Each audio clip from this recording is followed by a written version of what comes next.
So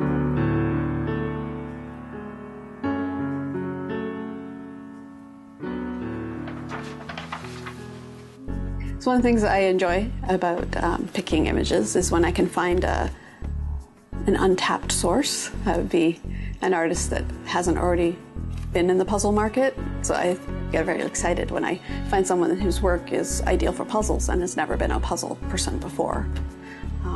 Also like, help them with their own career and getting their work out to a broader audience. The way images get sort of digitized can affect the quality of the image. And you have to kind of sharpen it and make it crisp. Because when you're looking at this much of an image, you want to know what you're looking at. Through the process of photographing art and scanning it, quite often there's dirt and scratches and things that happen. We remove those before we send the files to print. Sometimes we have to make more radical changes. An example is this one here. It's called Laundry Line. And if you look at the original, you'll see that it's almost a panorama, right? It's almost twice as long as it is tall. So we had to change the image to make it fit into our existing die line. And if you look at some of the elements, they're kind of on the outside. So like this tree is interesting, this dog, this fence, and then of course the woman on the other end hanging up the quilt. Here's the beginning shot, and here's what we ended up with. We've managed to keep a lot of the more interesting elements for a puzzle. Color scheme is quite a bit brighter. Grass is greener, the sky is bluer. It just helps when you're putting that puzzle together.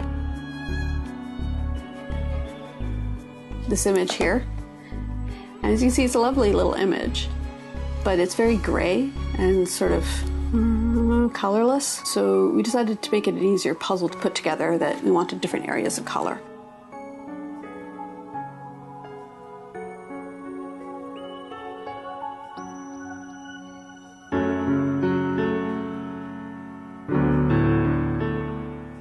From 60 to 2,000 piece puzzles. All our puzzles are what's called random cut. See pieces like this, or this, that happens in a random cut puzzle.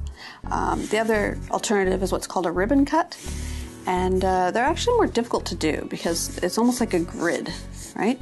This is a ribbon cut. The pieces look like that, and they just interlock, like that. There's little interlocking pieces. I prefer the random because I think it's fun to have interesting pieces, and you never quite know how they're going to fit together. But at the same time, when you need to find that one piece, it's got a unique shape, so it's a lot easier to spot.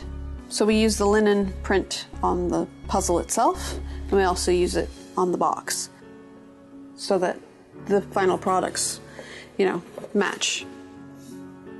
One of the different piece counts we have is what we call easy handling. It's a full-size puzzle, like same size as a 500 piece, but it's only 275 pieces. So the pieces are larger, and it's targeted at people who are adults but may be having some eyesight or hand-eye coordination problems. So it's a little easier to put together. The paper and the board that we use in making our puzzles includes recycled fiber content, and the ink we use is soy-based. All our puzzles are made in the United States. We use a premium grade of board. It's a little thicker than some, a little stiffer. It doesn't bend. You don't find a lot of damaged nibs or pips. So you'll notice ours are pretty low on dust. I'm always surprised by the amount of letters we get. People write to us and tell us how much they appreciate the quality and effort that we put into creating our puzzles. We also create some of our own images using photography. It's kind of nerve-wracking because sometimes it can take hours to get the in the can, as they say. Like teacups or donuts or cupcakes, yarn, beads, quilts. Subjects that we think would appeal to puzzlers. One of the other piece counts we have is family puzzles, but part of it is made of large pieces and part of it's made of small pieces, and they kind of meet in the middle with mid-sized pieces. And the idea is that children work on the easy section and adults work on the hard section. But it was funny when I actually did a photo shoot with an actual family. The kid didn't want to do the kids section. She wanted to do the hard stuff. And the mom, who hadn't done a puzzle in forever, was quite happy doing the large piece section. So it still worked as a family puzzle, just not quite the way we expected.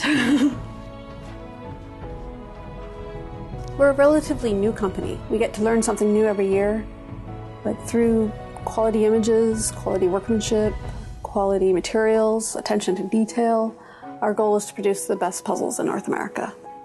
Come visit us online at CobbleHillPuzzles.com.